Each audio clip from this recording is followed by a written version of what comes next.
Buenas tardes a todos.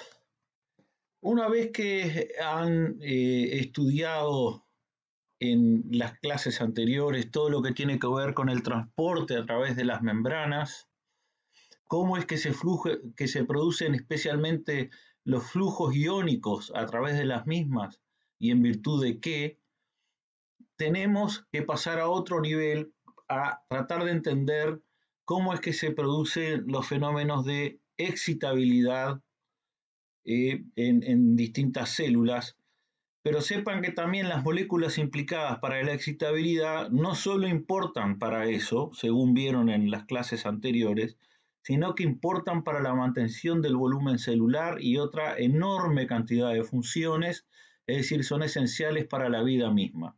Al final de estas clases de excitabilidad les damos sobre esas moléculas que son los canales iónicos. Entonces, en el día de hoy veamos las propiedades eléctricas pasivas de la membrana, lo que tiene que ver con el circuito equivalente y teoría del cable. Esto se refiere a todo lo que ocurre por debajo de cierto umbral antes de que se produzca el fenómeno característico de la excitabilidad, que es el potencial de acción. Como siempre les indicamos la bibliografía, libros en que pueden leer, del nivel va de menor a mayor, en general los que ven aquí. Con conceptos introductorios que veremos, veamos primero que los seres multicelulares, para obrar como unidad, tal cual ocurre con el ser humano y con los pacientes que ustedes van a atender en la práctica de su actividad médica, necesitan obrar como una unidad. Y para poder obrar como una unidad y tener todos los sistemas coordinados, se necesita la transmisión de información, que se puede efectuar por múltiples mecanismos. Esos mecanismos con los que se transmite la información van a poder tener también distinta rapidez. Acá indica la rapidez de acá para acá, cada vez son más rápidos los fenómenos de transmisión de la información. Una de las formas de transmisión de la información implica que haya sustancias que se secretan y que actúan sobre receptores una vez que se secretan las mismas. Por ejemplo, si esa sustancia que se secreta actúa en un receptor y hay un espacio donde viaja la sustancia que es muy pequeño, podemos tener lo que son las sinapsis químicas que ocurre a nivel del sistema nervioso como tal. Y otra forma de transmitir la información puede ser a nivel local, ejemplo, a nivel gastrointestinal, donde se secretan esas sustancias que van a volar sobre receptores y luego va a haber moléculas blancas dentro de un enorme número de células a las cuales puede afectar esta secreción local. Y luego, más a largo plazo, en las acciones, tenemos la secreción de células que producen determinada hormona al torrente sanguíneo, y esto es parte de lo que es el sistema endocrino. Y estas son las hormonas que van a viajar y van a tener sus blancos en células distantes. En todos los casos implica que hay una célula con que tiene la señal, el envío de la señal que viaja para impactar en un receptor que a su vez impacta en moléculas blanco dentro de las células en las cuales están esos receptores y la respuesta celular como tal.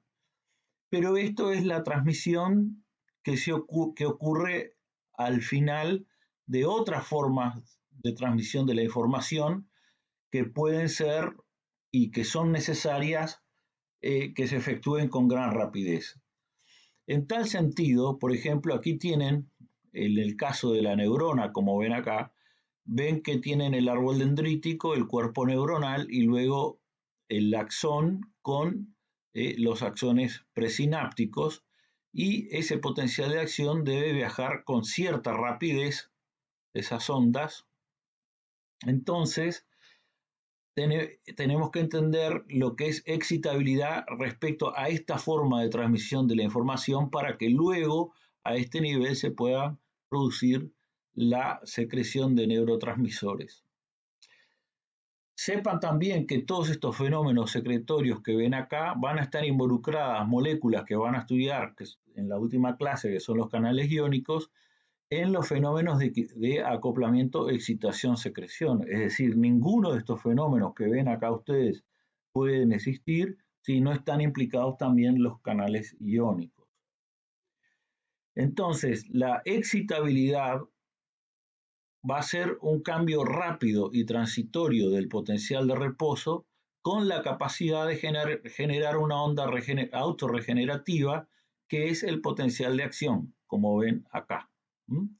O sea que una célula es excitable cuando puede generar un potencial de acción. Y al decir potencial de acción, estamos hablando de que se genera una onda autorregenerativa. ¿Ven? Viaja la onda rápidamente por los lugares donde se produce esa transmisión de la información, que es desde este punto de vista es eléctrica la transmisión.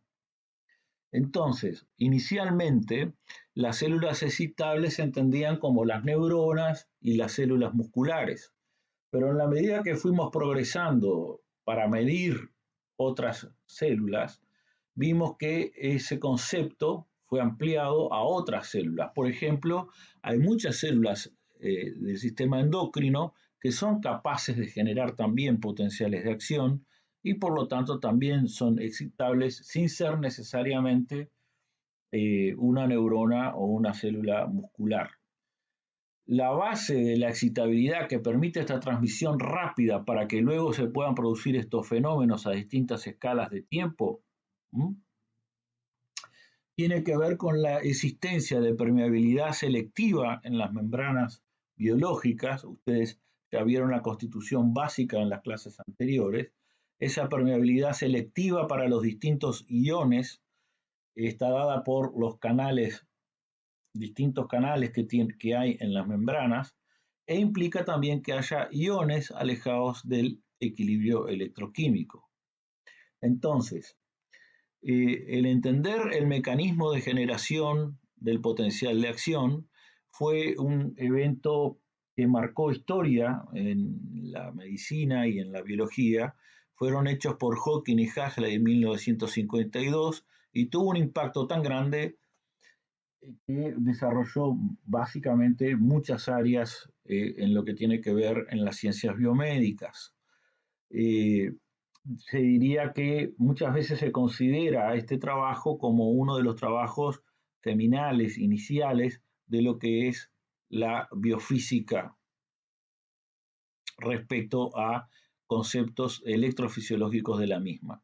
Como tal, ellos obtuvieron el premio Nobel en 1963 por entender cómo es que se generan estos mecanismos, el mecanismo de generación del potencial de acción. Y cuando hablamos, para entender la excitabilidad, entendemos que hay fenómenos que hay como una entrada, digamos, acá, y finalmente va a haber una salida acá, y todo lo que está en el medio viene a ser esta caja naranja, que es lo que tenemos que averiguar. Entonces, en la entrada puede haber estímulos que pueden ser corrientes eléctricas, intensidades de corriente, voltajes, o puede haber estímulos físicos como por ser, por ejemplo, luz, ondas de sonido, etc.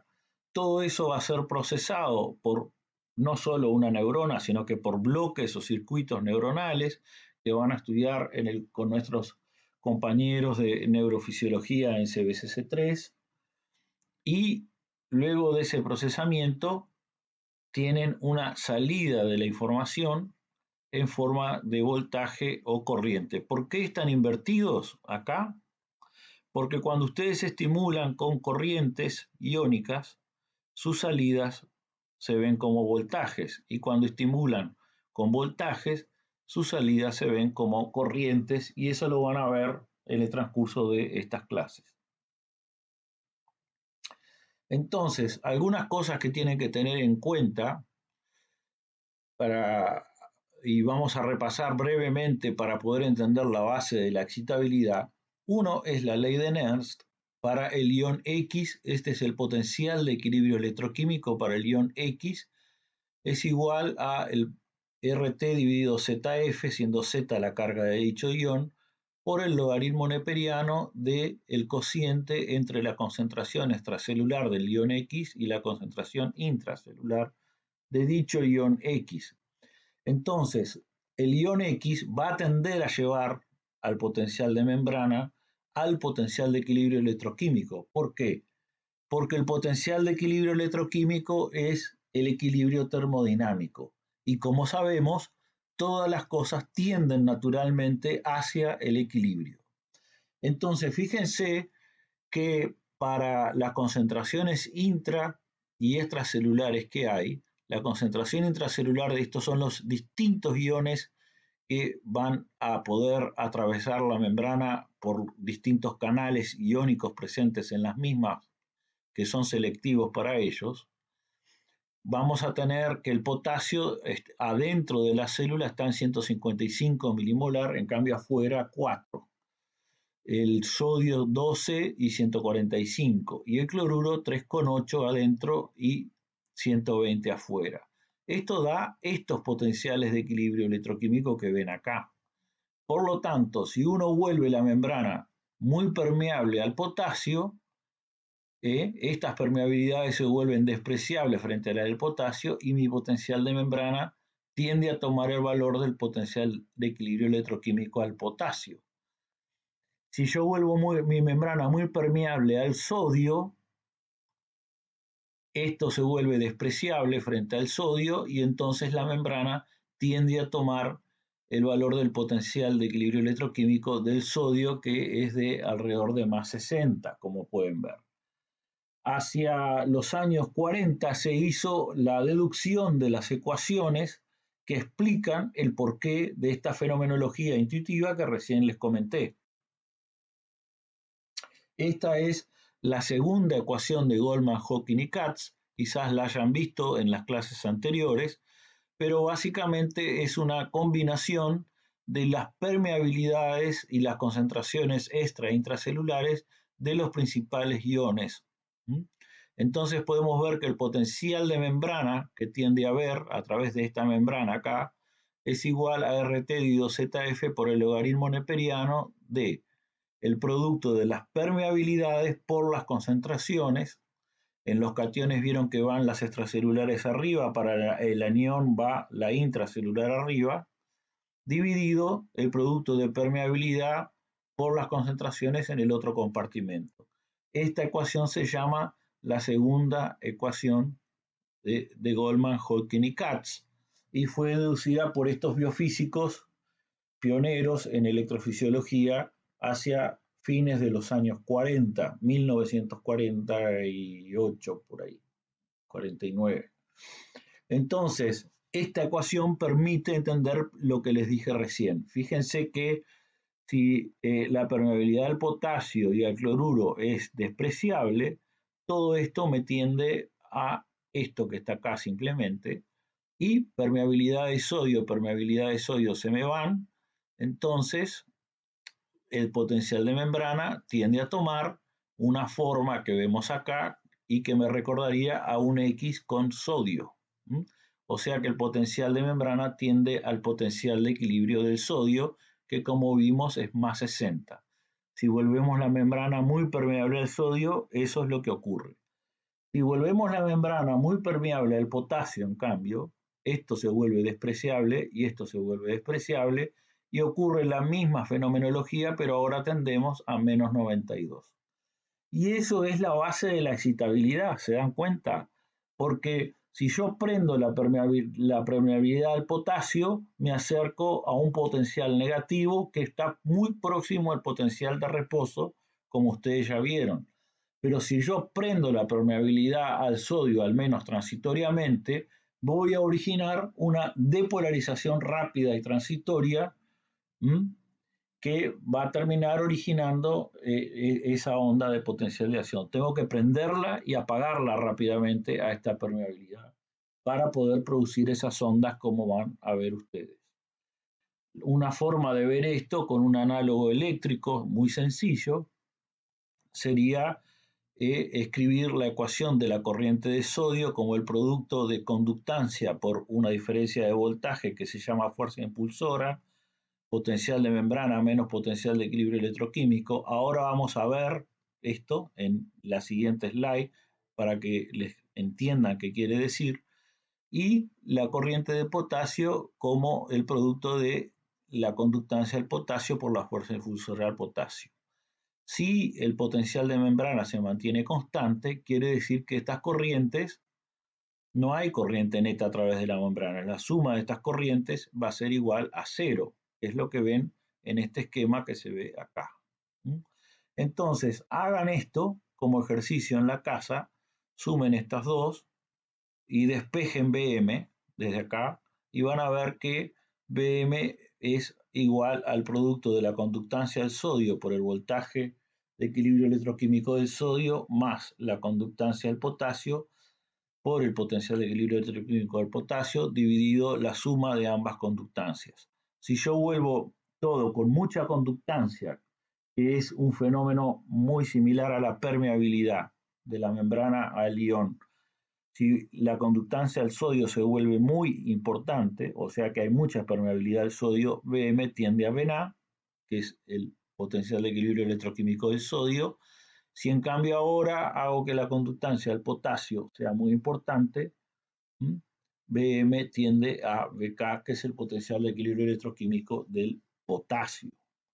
Entonces, para poder entender bien todos estos fenómenos, veamos algunos conceptos de electricidad que tienen que ver, por ejemplo, con el concepto de carga eléctrica. Y la carga eléctrica va a ser una propiedad física de la materia que causa que ésta experimente una fuerza cuando es colocada en un campo electromagnético.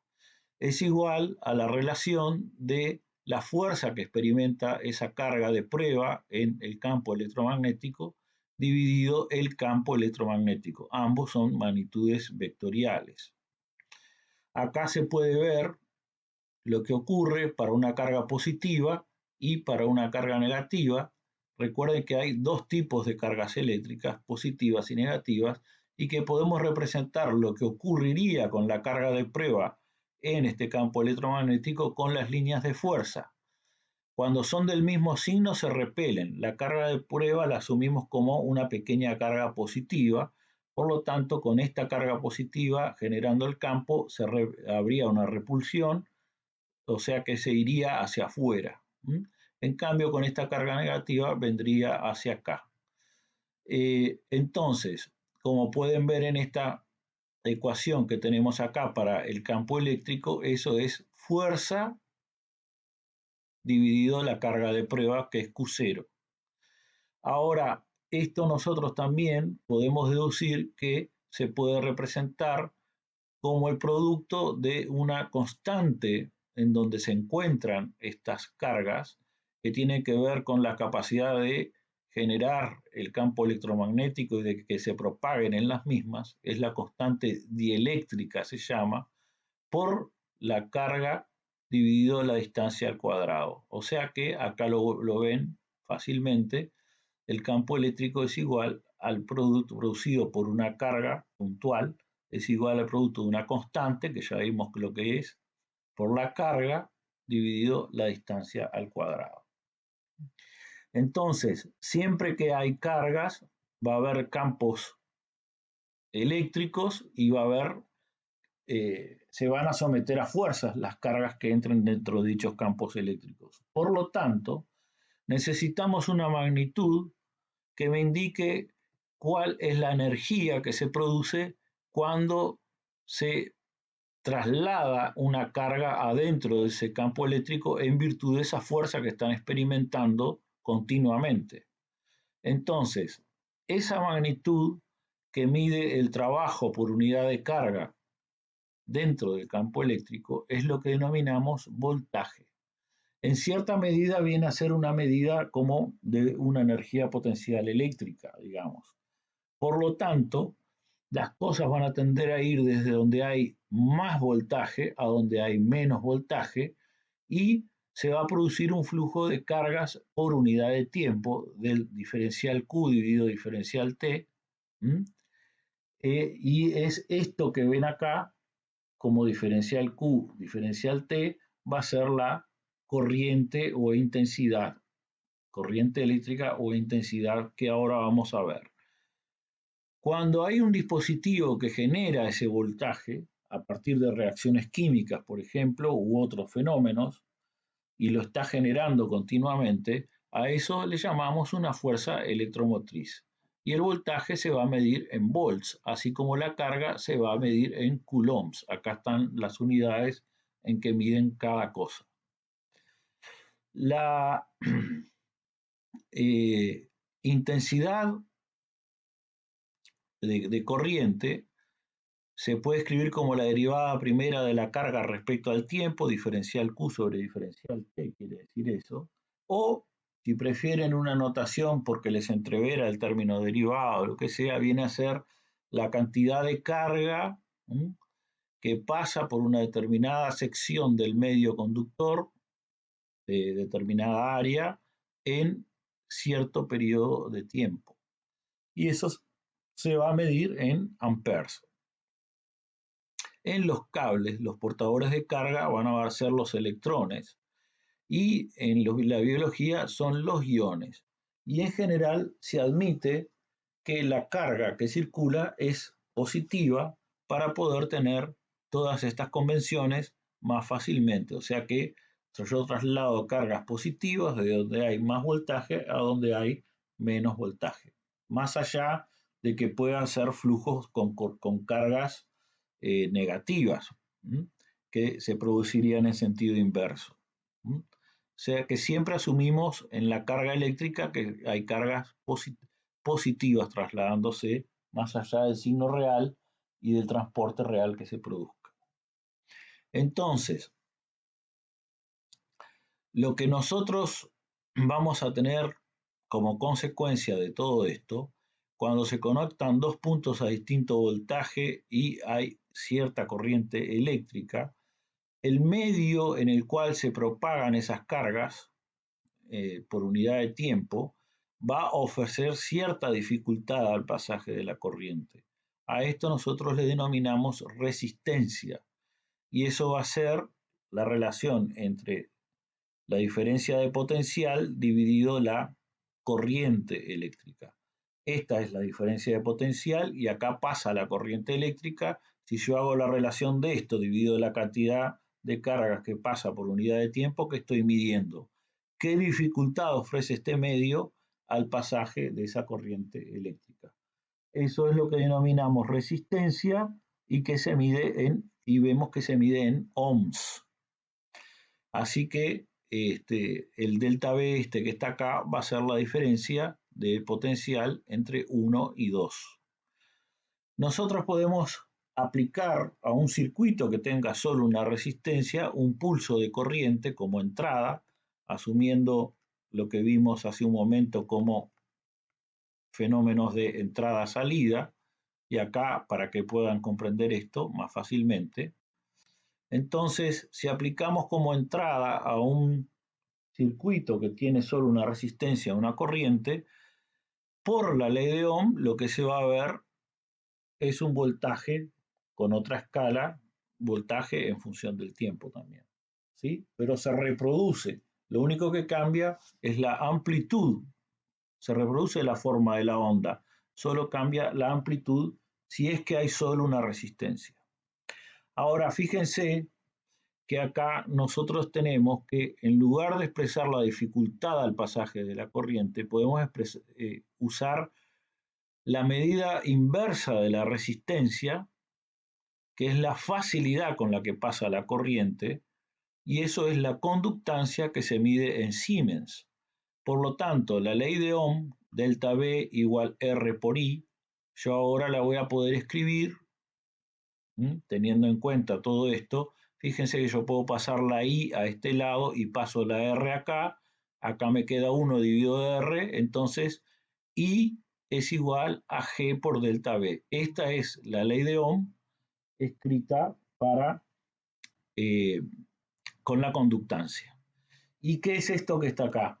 Vamos a verlo ahora con lo que recién les comenté en la slide anterior. Es esto que está acá. La corriente es igual al producto de la conductancia por una diferencia de potencial. En este caso, corriente de sodio, conductancia del sodio, y la fuerza que impulsa desde un potencial de membrana dado hasta el potencial de equilibrio dado al sodio a llegar hasta ese potencial de equilibrio. O en este caso, para el potasio. La otra cosa que tenemos que tener en cuenta es la capacitancia, que se va a medir en farads, es igual a 96.500 coulombios y es básicamente la carga de un mol de electrones eso. La capacitancia es también igual al producto de ciertas constantes dieléctricas por el área dividido la distancia. ¿De qué? De que cuando hablamos de capacitancia, nosotros vamos a tener placas conductoras van a estar con una carga más Q y una carga menos Q equivalentes, separadas una distancia de con un material en azul al cual denominamos dieléctrico. Este material es no conductor, ¿sí? No conduce, o sea que no pueden pasar las cargas de acá para acá. Y entonces se almacena energía eléctrica en las placas de los conductores. Y estos dispositivos es lo que denominamos condensadores. Y la característica central del condensador va a ser la capacitancia, que es esta medida que va en farads, que está acá. Y eso va a ser igual a la carga almacenada en cada una de las placas dividido el voltaje de separación entre esas placas. Pero si quiero verlo físicamente, es igual al producto de estas constantes que tienen que ver con el dieléctrico, las características del dieléctrico, por el área de las placas que tienen la carga dividido esta distancia de separación de las mismas. Entonces, ¿qué va a ocurrir con un condensador? Normalmente, si tengo una corriente continua pasando un solo nivel acá, no voy a ver nada porque no pasa la corriente eléctrica. Para poder verlo necesito que cambie este nivel de corriente continua que viene paseando a otro. Un pulso, por ejemplo, como de este tipo. Entonces, solo se va a manifestar ante cambios de voltaje o cambios de carga con una capacitancia constante. Nosotros podemos deducir que vamos a tener corrientes capacitivas que van a ser igual al producto de la capacitancia por la derivada primera del voltaje respecto al tiempo. ¿Qué quiere decir esto? Que estas corrientes capacitivas, dado que esto va a ser cierto número, que va a caer rápidamente, van a originar picos capacitivos. Y eso es lo que se ve en esto que ven acá. Este es el pulso cuadrado de corriente. Digamos, acá esto es un pulso de voltaje, lo que vemos acá.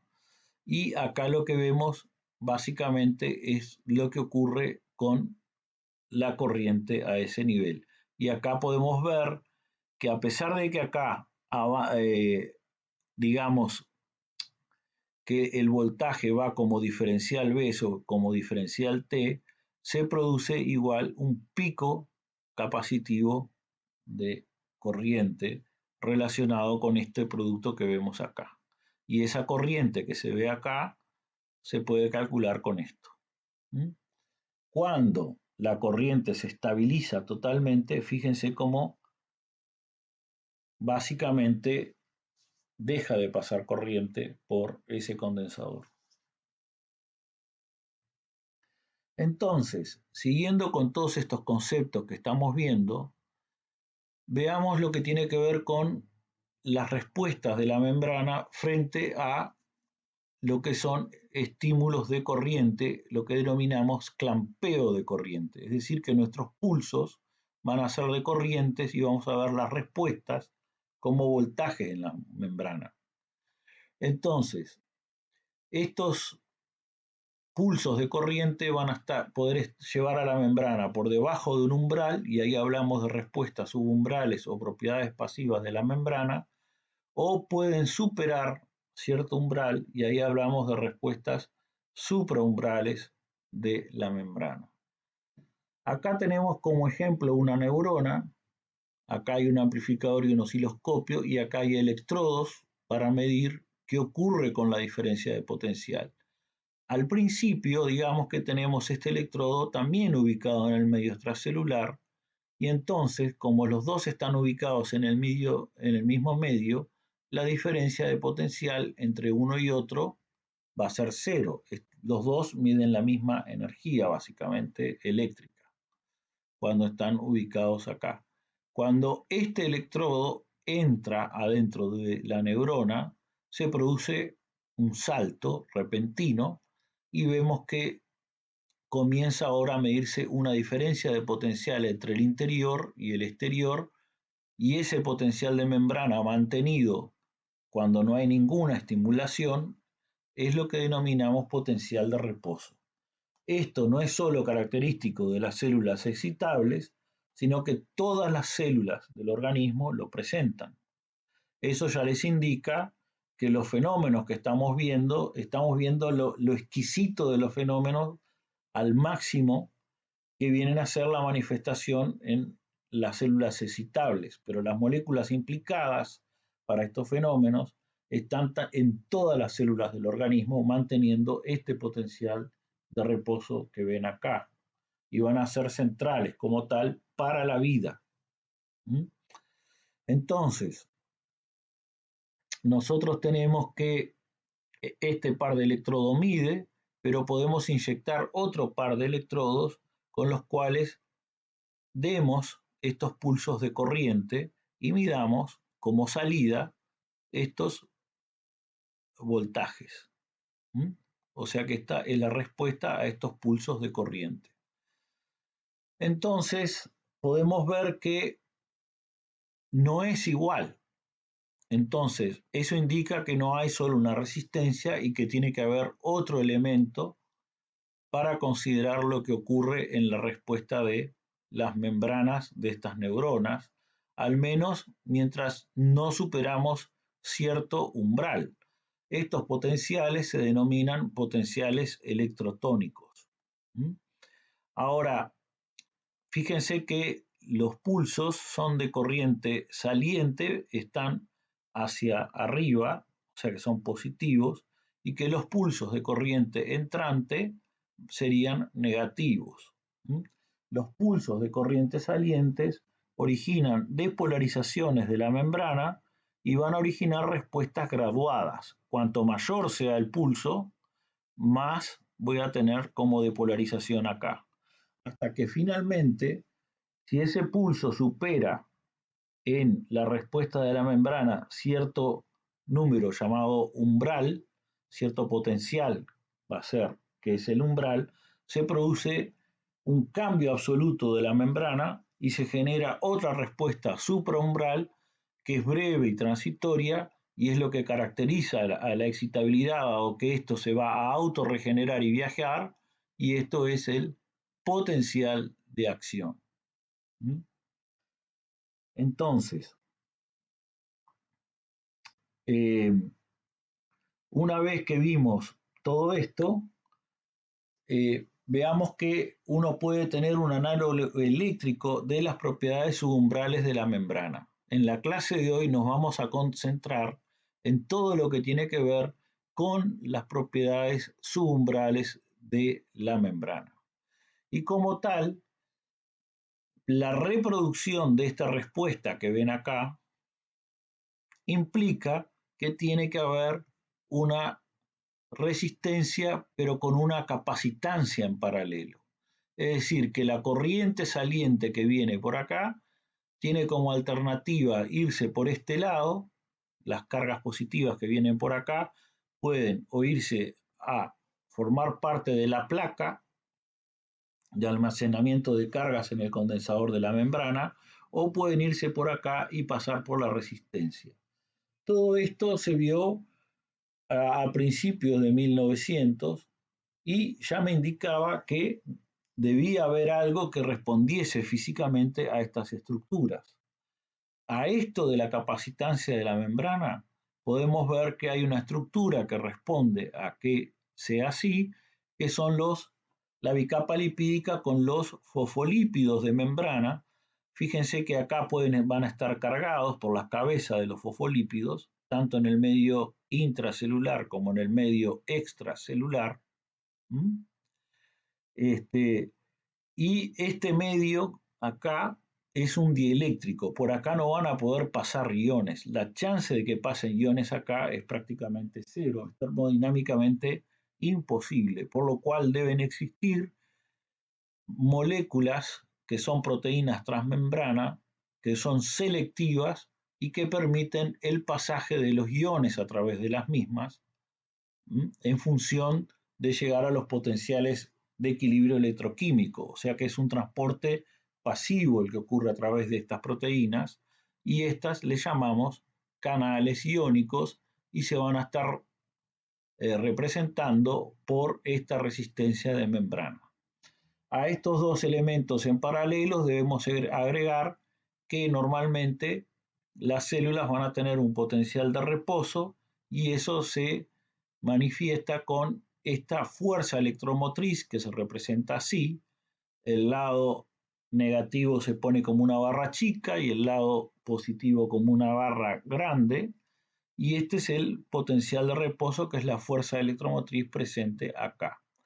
Este circuito equivalente se le dice elemento de membrana y responde exactamente igual a lo que respondería una célula esférica a la cual ustedes le apliquen pulsos de corriente y quieren ver la respuesta en el voltaje. Bueno, si el pulso es subumbral para esa célula esférica, lo que verían es básicamente la misma respuesta, es indiferenciable de este circuito eléctrico. Entonces, para poder entender todas estas propiedades subumbrales de la membrana y qué implican desde el punto de vista biomédico para ustedes y cómo podrían traducirlo en aplicaciones biológicas para ustedes comprender y aplicar en la medicina, tenemos que entender una serie de conceptos que desarrollaremos a continuación. Uno de estos conceptos va a ser la constante de tiempo, pero antes les voy a comentar algunas características que tienen que tener en cuenta con estas respuestas subumbrales. La respuesta, acá tienen un paramecio, que es una célula no excitable, y acá miden el voltaje a través de la membrana del paramecio. Acá tienen las corrientes iónicas que se inyectan como entrada, pulso de estimulación. Y estos son los registros reales que ven. O sea que esto es su pulso con el cual estimulan. Hacia arriba son las corrientes salientes y hacia abajo las corrientes entrantes. Ven que está cero acá. Y pueden ver que todas las corrientes salientes originan depolarizaciones y se puede ver claramente lo que les dije hace un momento, que para las respuestas subumbrales son graduadas. Es decir, a mayor pulso de corriente saliente, estas van a ser graduadas. Y puede haber también pulsos hiperpolarizantes, como ven acá, que van a originar, por lo tanto, esta hiperpolarización de la membrana. ¿Cómo pueden ver todo eso? Porque acá está el voltaje de la membrana y acá se puede ver cómo se vuelve menos negativo, en tanto acá, y eso le llamamos depolarización, y acá se vuelve más negativo y a eso le llamamos hiperpolarización. Entonces, todo esto que viene acá se puede reproducir por este circuito y como les decía, para entender esos circuitos tenemos que entender las características de respuesta en tiempo inicialmente y luego vamos a ver que para el caso de células cilíndricas vamos a necesitar entender también las características de respuesta en espacio, porque en cuanto al espacio, estas respuestas subumbrales tienen otra característica y es que no son autorregenerativas, es decir, decaen con la distancia. Por lo tanto, no me sirven para transmitir los fenómenos a grandes distancias.